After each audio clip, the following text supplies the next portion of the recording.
Hello and welcome to the Michael Mamas Show. I'm Michael Mamas, and we're coming to you from a beautiful day here at Mount Soma. Starting to get the sense of springtime. White, puffy clouds on a pale blue sky. It's a beautiful day here at Mount Soma, which is in the mountains of western North Carolina, home of the Sri Someshwara Temple. And today's going to be, I think, a pretty interesting podcast. It's titled Ancient Texts Discovered Reveals Key to World Peace and Prosperity. Now, that's really a heavy title if you think about it. What it is, India is unbelievable because you can go through a little village. They're all over, and any random little village you go through, there's a possibility that you can find some incredible things. I have a group, they were actually a group of guys that I knew that were on a project in India, and they were traveling through some little village, and they met the mayor or whatever the village, and he had them over for dinner. And after dinner, he said, I have something to show you. So he took this little box out, set on the table, I guess, and he said, and it had Sanskrit written all over it. And he said when they were dredging the bottom of the river, big track or whatever, this came out. And the people saw it and realized there's something special. And so they asked some pundits to come and look at it. And the pundits translated the Sanskrit. And it said that this was Lord Krishna's conch. You open it up, there's a conch. You know how they would blow on conch shells. And if you read in the Mahabharata, at some point, Krishna did take his conch and threw it in a river.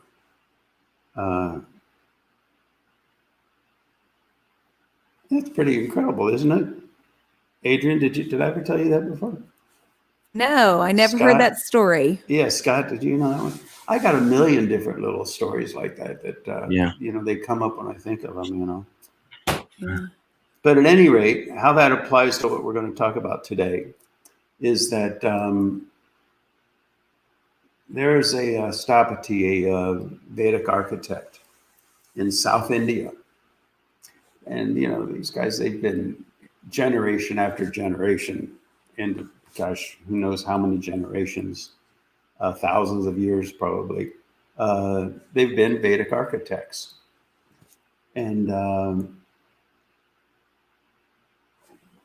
in their, how would we say it, collection of files isn't quite right, but at any rate, he is in possession of some palm leaves. And that's how they wrote in ancient times, is they wrote on palm leaves. And there are tons of archives in different parts of India of palm leaves. And this particular one was written upon by Mamuni Mayan. Now, Mamuni Mayan is a rishi. And by the way, rishi is spelled R-I-S-H-I.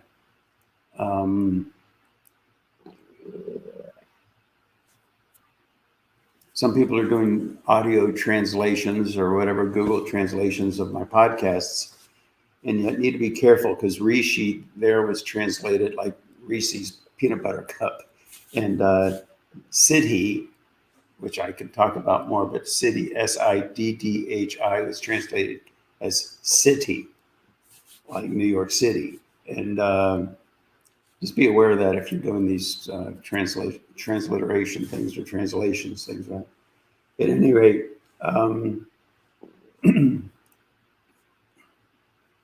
Mamuni Mayan was a rishi, and I've talked to him before. What rishis are, it's quite an incredible thing. They're not just really highly evolved individuals. Rishis are actually an essence that's woven into the fabric of the underlying structure of existence. the Veda, in other words. And they, so they're operators, like in mathematics, you have addition, subtraction, multiplication, division. Those are operators in mathematics. Well, all these rishis and gods and all that, they're operators within the structure of the unified field itself. So rishis are, heavy dudes. And Mamuni Mayan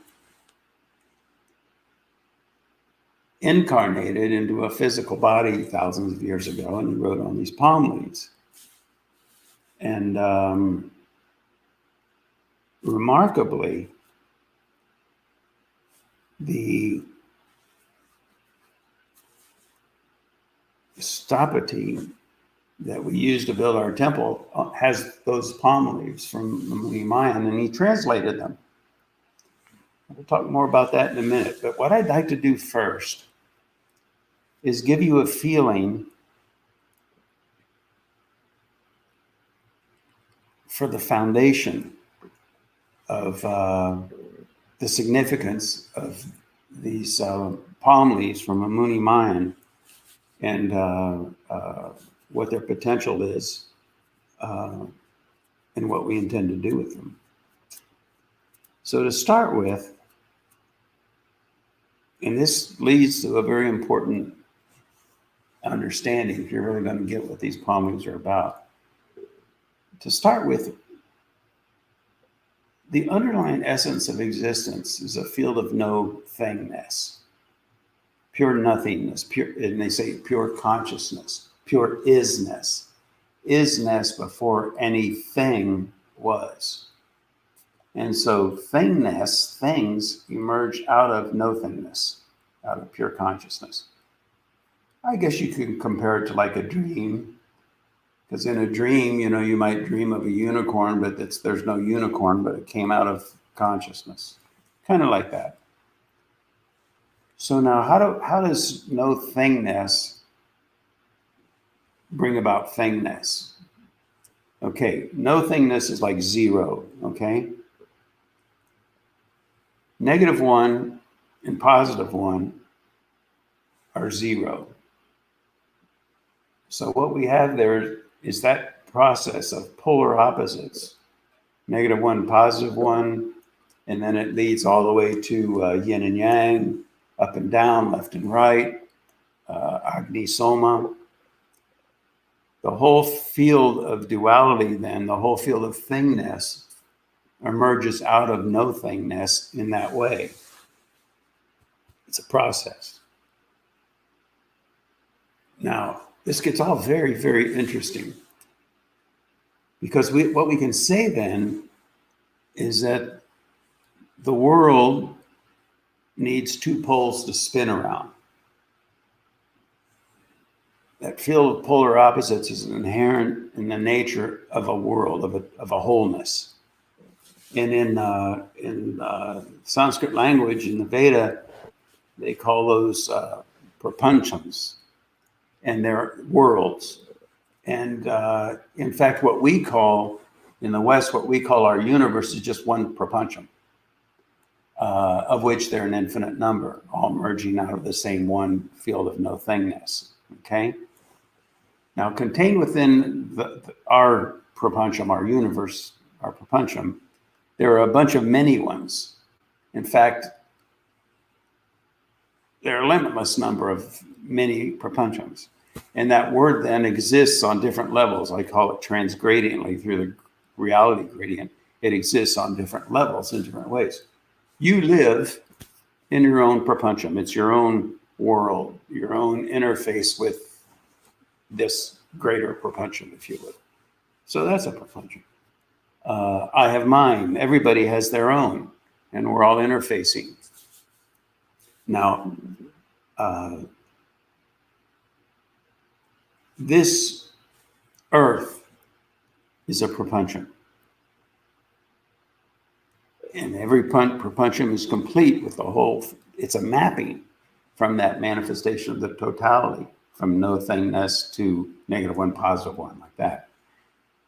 So that's why this world needs two poles to spin around, because it's complete in that way. Incidentally, I've heard it said that that's why the sun and the moon in the sky are the same size, because it balances. -1, +1, kind of like that. So it had to be that way. So throughout history, this gets very interesting. Throughout history, there's always been that balance. Now, it's interesting that if you look at the Vedic literature about the history of our prapancham, the earth, it goes through a sequentiality that incredible. I mean, this is thousands and thousands of years ago, eternal, really, because it's inherent in the structure of the underlying basis of existence. But it describes in there the process of the evolution of species through time.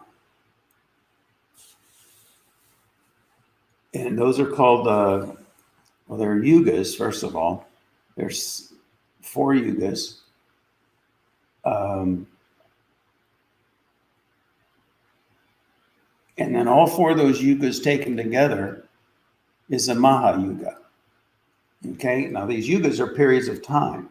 And people also often ask, well, how long is a yuga? Well, the problem with that is that, and you'll see, go online, you'll see all these different opinions about how long a yuga is. The problem with that is that the measure of time, we don't know if it's even measured from the perspective of this planet and a year and a day based on this planet, or if it's from some other reference frame. So really the measure of time in that sense becomes kind of meaningless. Commonly, though, they say a yuga is 472,000 years. That's one reference frame.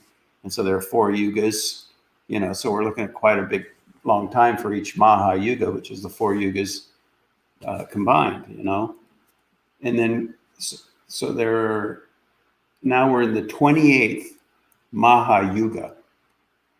Okay? So at every point in the progression of a yuga, there's this balance of -1, +1, yin and yang, up and down, left and right. The world needs 2 poles to spin around because it's a complete totality that maps onto the totality of all existence. You see? Now, what's interesting then is, we all know about Darwin and how life began in the oceans, and then fish, and then it went to turtles or lizards or whatever that crawl from the water onto the earth, and then it progresses like that. Well, that same thing was described in the Vedic texts long ago, as the first one we would talk about would be the fish. Now, this gets pretty trippy, but it's important not just because it'll help understand what these cognitions of Mamuni Mayan were about, but will also help to expand our awareness, to give us a expanded understanding of the mechanics and the nature of life and of creation. And it applies not just to some fish, millions of years ago, but also to what's going on right now and what we're in store for. I mean, current events are hot right now. A lot of people are concerned about what's going to happen. This will give us insight into that whole thing. So here's what gets interesting. Even more interesting, I think. Not that they had this, thousands of years before Darwin, but also, and that it parallels Darwin, but also the idea of the 2 poles, so that there's always light and darkness. There's always divinity and ignorance, if you will. And so each of these incarnations that exist to maintain the divinity in each of these periods of time, through in perpetuity, we could say some of them are highlighted, if you will, as incarnations of Vishnu. Vishnu is God, basically. And so the necessary mechanic of pure divinity has got to be there. And that in that first period we're talking about was incarnation as a fish. And I mean, right there, that can really stretch your mind. I remember reading in the Yoga Vashishta that it's even possible that there be an enlightened mosquito. You know, I wouldn't run around looking for an enlightened mosquito. But at any rate, there was a fish incarnation that maintained that quality, that value, like the North and South Pole. You call it the North Pole, if you will. And what happens then too also, and it goes through a series of them. There was a tortoise, there was a half man, half lion, there was a dwarf, there's Lord Rama. And it's very interesting, two poles to spin around. For every one of those incarnations of Vishnu, there was he had an enemy. There was the opposite pole, you see? And so that, and even to this day, I mean, look what we do to our saints. You know, we attack them, don't we? I mean, Krishna had an arch enemy, Christ, of course. It's just what we do. And we might say, well, why do people do that? Here we have an incarnation of Lord Vishnu or what have you. And why would we do that? Well, it's inherent in the nature of plus and minus one. It's inherent in the nature of a prapancham. It's inherent in the nature of existence. It's how things manifest. It's yin and yang, you see?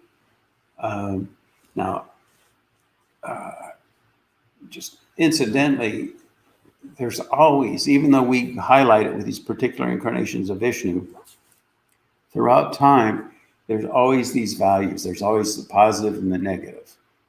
Has to be. It's mechanics of existence. You might compare it to like a magnet. There's no such thing as a monopole. If you got a North Pole, you got a South Pole, period. And that kind of idea.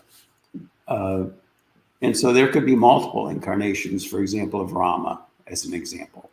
Or if you will, from the Christian perspective of Jesus, you know, that we're looking into the mechanics here. And what happens now is interesting, because in the first Yuga, in Sat Yuga,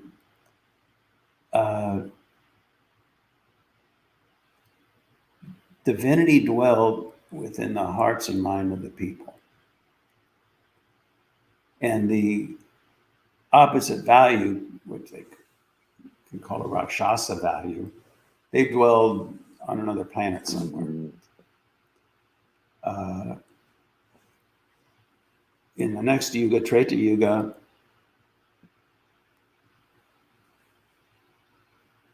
the Rakshasas dwelt on a different continent, on the same planet, but they were in a different continent. In the next Yuga, Dwapara Yuga, they existed in the same country, you could say, but a different city. And then in Kali Yuga, which is now, you still have those two polar opposites, but they dwelled, the Rakshasa value there dwelled in the hearts and minds of the people. So that people had good, but they also had this Rakshasa value inherent in their nature. You see? And so this conflict between left and right, between up and down, between positive and negative, goes on through the different yugas. We're in the 28th Mahayuga now, by the way.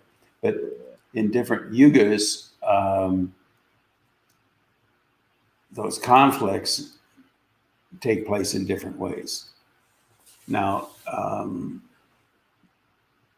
you can think about like the Mahabharata, which is the yuga before this one, the Ramayana, where they had Ravana, you know, and Ravana lived on a different island, right? Than where Rama did, where Yoga was. But there's a whole mechanic there. Now,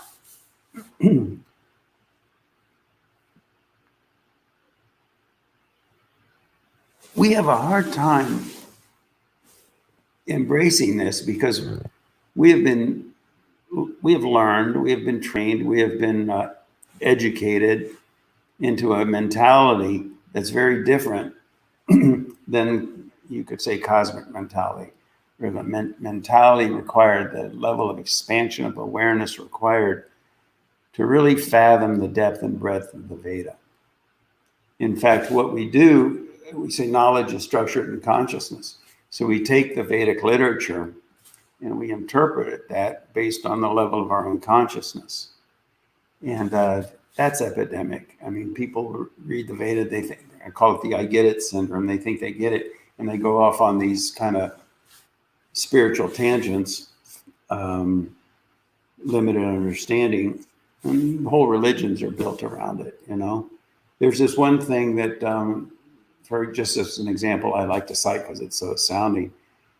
It says somewhere in the Veda that if you hold your hands over your head and don't let them down ever, eventually you'll create a siddhi, S-I-D-D-H-I, a supernatural power.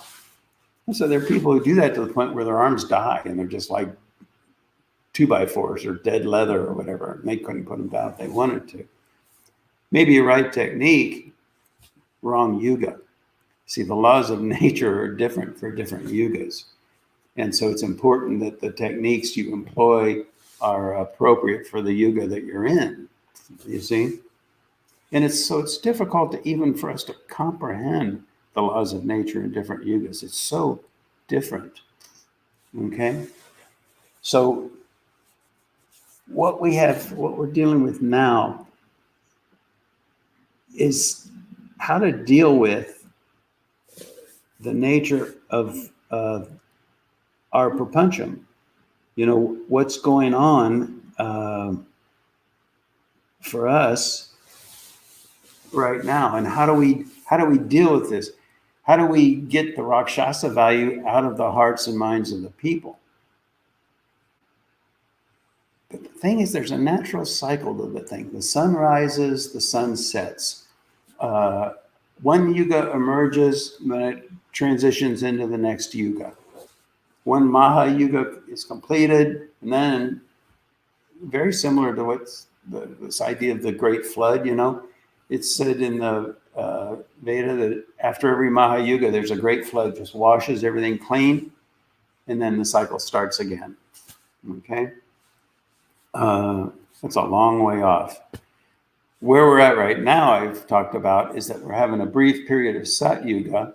You know, the clouds part for a period of time, maybe 1,000 years or whatever, right in the midst of Kali Yuga. And so we're in that phase transition. I've talked about that. That's why there's so much chaos and confusion and conflict in the world. But that transition is going to be completed. I've talked about this before over the next, what's happening right now. And we should notice major improvement and transition into an enlightened age over the next 3 years, 4 or 5 years. It'll be hugely different and hugely better. Okay? Now, Mamuni Mayan, this rishi, provided this technology of how to facilitate that transition, how to bring about an enlightened age by creating an enlightened city, and that's S-I-T-Y, or I'm sorry, C-I-T-Y, that radiates that light of life, that Sat Yuga value to the whole environment. And it's unbelievable because, see, I first heard about this in 1981, 82. And it just, I was like, my gosh, somewhere in the Veda, someone told me, it explains how to build an enlightened city. I asked pundits and nobody knew where that was or anything. But I couldn't let it go. I had students that tell me back in 1994, when I first started, pursuing and going through the steps I needed to go through to get to the point where we could actually build this Enlightened City. So we've been at it for quite a while, haven't we? 27 years, whatever. Anyway, it's always stuck with me. And so then the time came when we were going to build the Shiva temple here. It's long story short. And I found a stavati. And son of a gun, I didn't know it for the longest time, but I found out that is the stavati that has the texts, the Veda cognitions from Muni Mayan that give those instructions. And so I told him, let's build it, and it's amazing how the whole thing unfolded. I'm not driving, we're just kind of along for the ride, it seems. And the lay of the land here, then we bought a farm down in the valley, and it turns out that the pasture of the farm is exactly perfect and in the perfect location with respect to the Shiva temple to build this Enlightened City. And to complete, that is, it would involve all of this, but to complete the Enlightened City. But the major portion of it would be at that on that pasture, you see, and it would reach all the way up to here, where we're up on the mountain. But what are the odds? I mean, isn't it incredible? I can hardly believe it. It's just like, really? He has those ancient Vedic palm leaves, and he translated them. And so we have the plans. I think I got a copy of them right in the other room. The whole design, how to build it, how to build an Enlightened City, floor plans down to the 16th of an inch, and how to build this unified field, this harmony, this purity of knowledge, this Sat Yuga generator. And it's, according to Muni Mayan, one of these is enough for each continent. One of these would transform an entire continent, 6 of them, the whole world. And so that's what we're about here, and that's what we're doing here. And what that's going to do is it's going to take the positive and negative, and that always has to be there, and realign it so that the negativity ceases to be in the hearts and minds of people and gets, cast out, maybe to another planet or I don't know where, Scott, Adrian, anything to add to this? No, but I remember sitting in class years and years ago when you started talking about it. And it fascinated me then. And you could tell you were really on fire about it. It was just something that had really struck you and stayed with you. And so it's fascinating. All these years later, we have the consciousness generator. It's amazing. It is amazing, Yeah. And the problem with it is that the whole mode of function of our minds, the way we've been trained to think, is so inconsistent with this mode of thought, this mode of understanding. That's why I say it's not about new thoughts. It's about a whole new way of thinking so that we can comprehend all of these ancient technologies, how they built the pyramids, how they did all these different things, flying machines that are talked about in the Veda.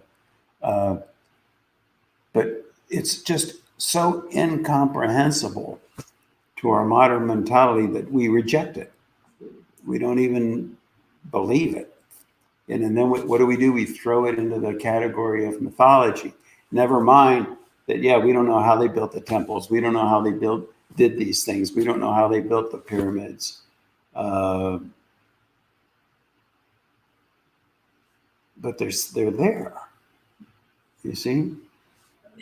Michael, when you were talking about the Yugas, it brought something to mind that I've heard. I think you talking about, and I've definitely heard Chakrapani talking about how the procession towards the galactic center of the, galaxy, and then that I think coincided somehow or mapped onto those yugas too. And as you're going towards the center and coming away, or that kind of thing.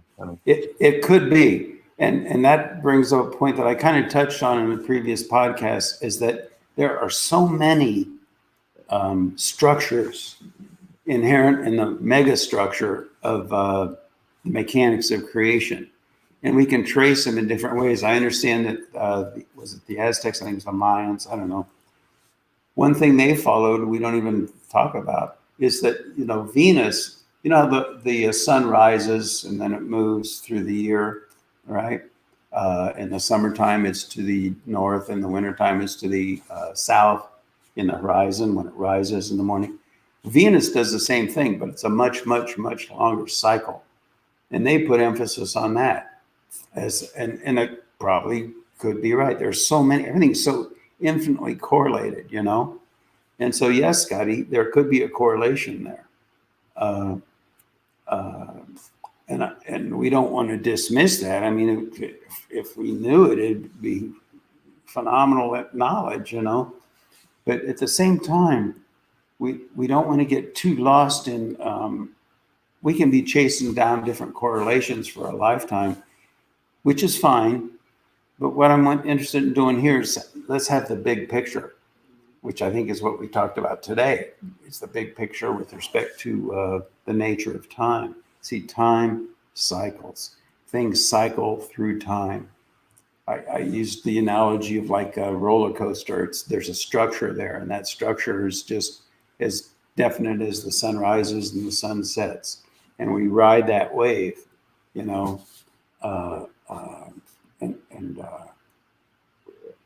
right now, the time is right for this Enlightened City to get built. Now, somebody asked me once, they said, well, what about, isn't there another Enlightened City? What was the one in Thailand? You guys, I'm spacing out the name of that ancient, incredible structure in Thailand. I can't remember. I can't remember. Angkor Wat or whatever. Yeah, Angkor Wat, that's right. Oh, that's it. But two things I'll say about Angkor Wat. Number one, these things it's not just the structure itself. It needs to be managed and operated. And Angkor Wat is not. And so even if it was a perfect Vastu Enlightened City at one time, it's not anymore. I mean, no disrespect or anything, but all the ceremonies, everything have to be right. These are Vedic technologies. They have to be done properly. In fact, I understand, I don't know, but I understand that historically Angkor Wat was a Vedic temple, but what happened is somewhere along the line, a king came along and had a different religion or whatever, so he changed the whole thing and boom, gone. Those things have to be operated, and it doesn't mean that one religion is wrong, the other is right necessarily, but it means that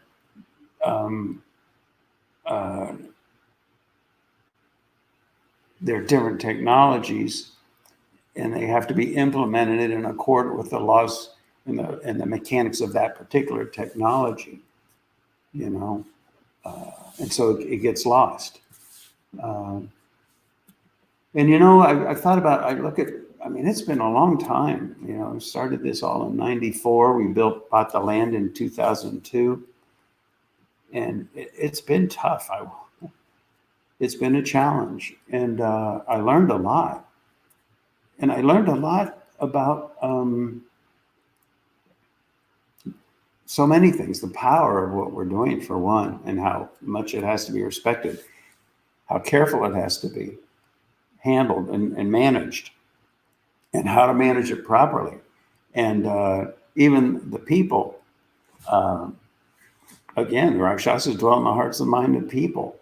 And so how do you manage that process when you're increasing the positivity? And as you increase the positivity, then the negativity increases to keep it in balance. As it's been said, as the rose blossom gets bigger, the thorns too just naturally get bigger. And that was all part the process of that we've learned and learned the hard way, over these past 20 some years, nearly 30 years. And from the one perspective, I say, boy, I wish I knew it, back then. That would have been a lot easier.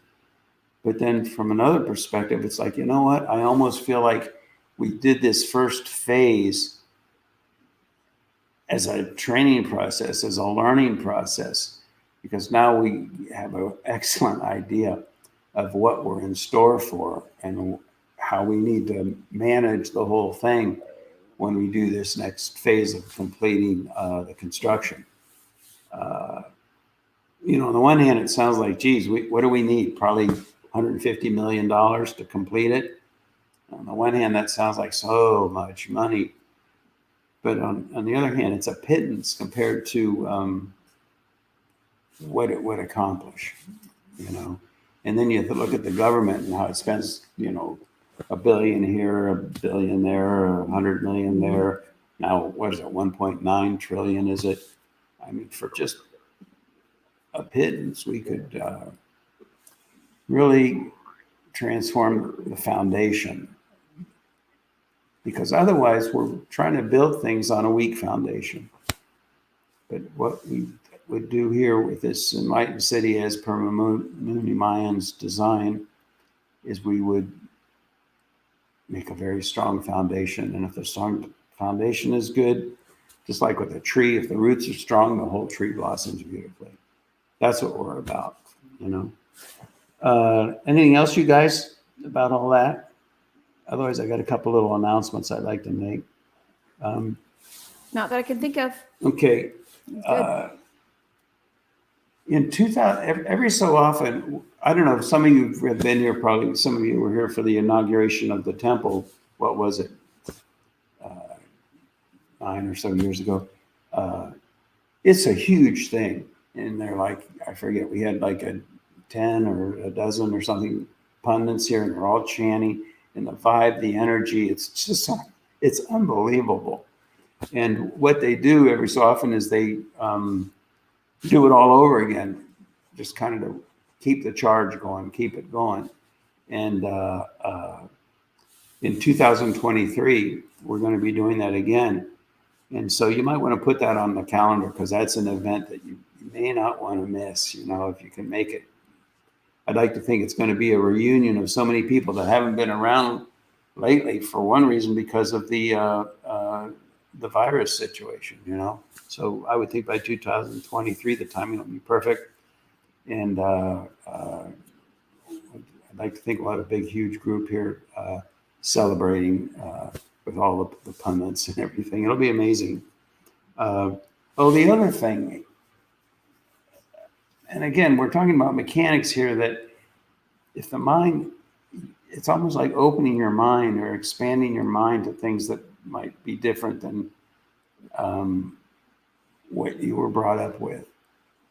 But we've talked about Shiva Lingas, I think. At any rate, a Shiva Linga is a structure that, how do I want to say it, capable of holding, being charged with, and radiating that transcendental value through the environment. And there are ceremonies that are done to do that, Rudra-Shake, Sri Rudram, and the different lingas, because you can make them out of different things. Things, they can be different sizes. They can be made out of crystal. There's a Narmadeshwara linga that just naturally forms in the river in India. There are granite lingas. But there's a linga can be made out of pure gold. And the idea is, if it is, then the linga made out of pure gold radiates prosperity, abundance, wealth. And so I was talking with Panaji just the other day, and it's like, why don't we get a little gold? It doesn't have to be big, 2 inches. And he agreed that if we did that, he would, do the necessary ceremonies to maintain it, and radiate that value to the whole world. And so what I'm thinking is that if people wanted to donate $108 or multiples thereof, until we got enough money to build it, I don't know, it'd probably be a few ounces of gold, I don't know. Then once we had enough money, we would have a gold Shiva Linga made, and he would do those ceremonies every day. And whoever donated to that would then get the benefits of that technology on a daily basis in perpetuity. I mean, he'd just keep doing it year after year. So that's something, if you're interested, you go to michaelmamas.com, and at the bottom there where it says you can donate, you can click on that and donate that way. Or if you wanted, you could send a check in. I'd kind of like it.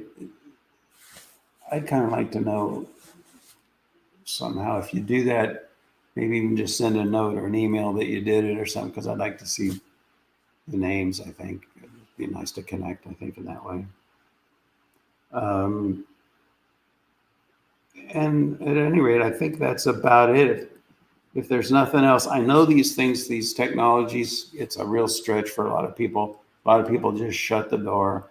But, you know, it's a little bit like Galileo, you know. I mean, when what was it he said? The world was round. Is that what he got in trouble for? And they were burning people at the stake for saying things like that. And so it's inherent in the nature of the human mind that its awareness tends to contract a little bit. And human evolution is really about expanding the awareness in a rational manner. It's not a whole nodes barred, la la land kind of a thing. But there is a reality to it, and we do well to be open to it in a discerning manner, but be open to it because the potential is enormous. There's no need for all the suffering in the world, no need for all this imbalance and conflict. And what we're about is, on a very fundamental level, foundational level, straightening out the whole thing. So we can all just enjoy life in peace, harmony, and abundance. Okay, so that's it for today. And we'll talk with you again soon. Thanks for listening.